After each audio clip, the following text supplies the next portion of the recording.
Manga Shitakiri Suzume. Il était une fois un vieux couple. Le vieil homme était une personne très douce mais sa femme était une personne méchante et cupide. Chaque matin, le vieil homme gravissait la montagne pour couper du bois de chauffage, puis biner la terre et travailler dans les champs. Ce matin-là, le vieil homme s'enfonça dans la forêt pour. Pendant qu'il travaillait, il entendit le cri d'un moineau.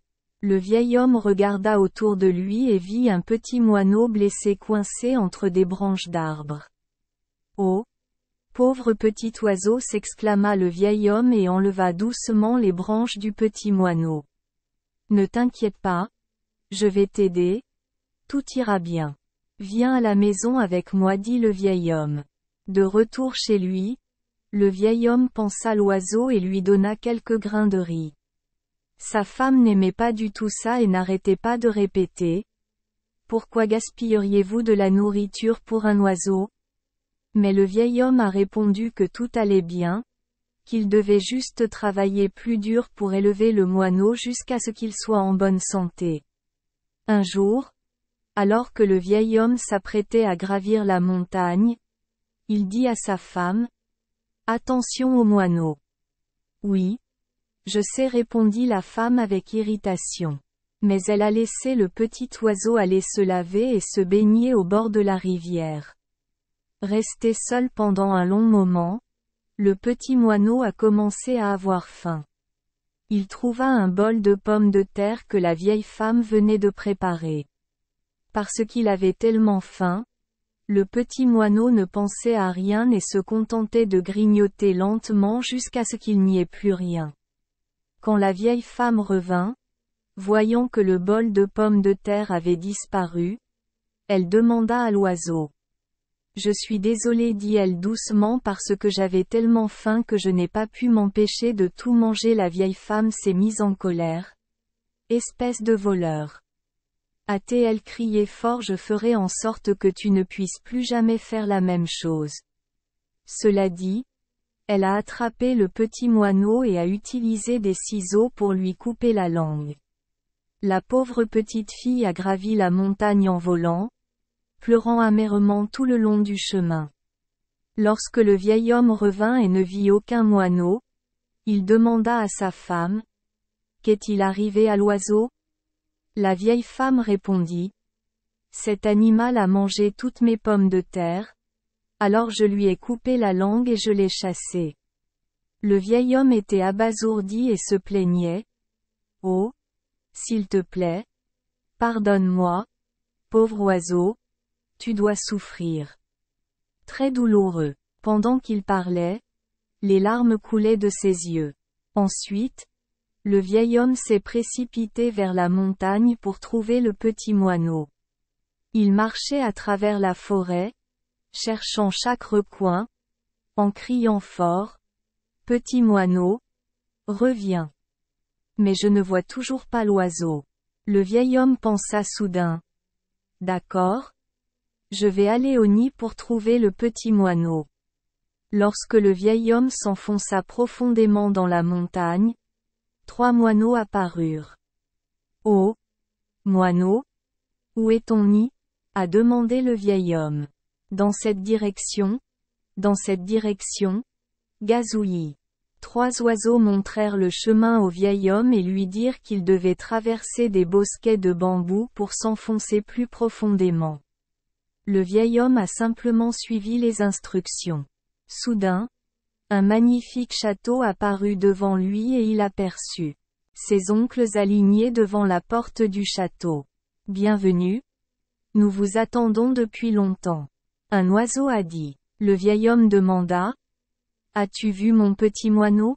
Des gens vous attendent à l'intérieur. » Les moineaux répondirent et conduisirent le vieil homme jusqu'au salon du château. Là, en effet, un petit moineau l'attend. « Oh, le pauvre. Comment vas-tu ? Comme j'étais inquiet, dit le vieil homme avec une joie indescriptible. Les autres oiseaux lui apportèrent un plateau de nourriture délicieuse et se mirent à chanter autour de lui. Après avoir été chaleureusement accueillis au château des moineaux, Le vieil homme dit. J'aimerais pouvoir rester ici, mais je dois y retourner, ma femme est inquiète. Puis les oiseaux ont sorti 2 sacs, un grand et un petit.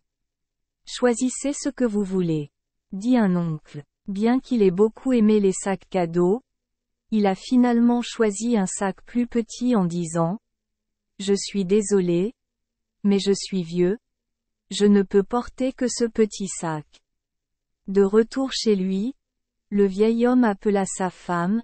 « J'ai rencontré un petit moineau, j'ai aussi apporté un cadeau ici. » Tout était si magique. Le couple a ouvert le sac. Ils se sont regardés avec surprise. Le petit sac était plein d'or, d'argent, de brocart de première qualité et bien d'autres trésors. Pas étonnant que le sac soit si lourd, dit le vieil homme. Heureusement, je n'ai pris qu'un petit sac. Étoile, et pourquoi pas un plus gros? Cria la femme. Il doit y avoir encore un trésor dans le grand sac. Je vais y aller et récupérer ce sac. Après cela, elle a gravi la montagne en courant pour satisfaire sa cupidité. Lorsqu'elle arriva au château, elle trouva le petit moineau et lui dit avec un sourire amical, « Petit moineau, je veux venir chercher ce gros sac. » Les moineaux furent un peu déçus mais sortirent quand même 2 sacs et demandèrent. « Choisissez celui qui vous plaît. » La femme dit sans hésiter. « Je prendrai le gros. Je suis très forte pour le ramener à la maison. » Alors qu'elle était sur le point de se détourner, le moineau lui dit. « N'ouvre pas le sac avant de rentrer à la maison. » Mais elle s'en fichait. Elle essayait juste de rentrer chez elle le plus vite possible. Mais sur le chemin du retour, elle n'a pas pu contenir sa cupidité et sa curiosité. Elle s'arrêta et ouvrit le sac. Une bouffée de fumée s'envola avec un gobelin borgne, un serpent géant et d'innombrables autres monstres. Elle a paniqué, a rapidement jeté son sac et a couru chez elle. Mais comme elle était trop pressée, elle a glissé et est tombée de la montagne. Merci les enfants des Esperluette Croisillon 39. Avoir écouté des contes de fées au jour Esperluette Croisillon 39. 8. Espérons que les histoires apporteront aux enfants des moments heureux et significatifs. Si vous aimez notre chaîne, veuillez appuyer sur le bouton S Esperluette Croisillon 39. Abonner, pour ne manquer aucune histoire intéressante. Je vous souhaite une bonne nuit de sommeil et de beaux rêves. Rendez-vous dans la prochaine histoire.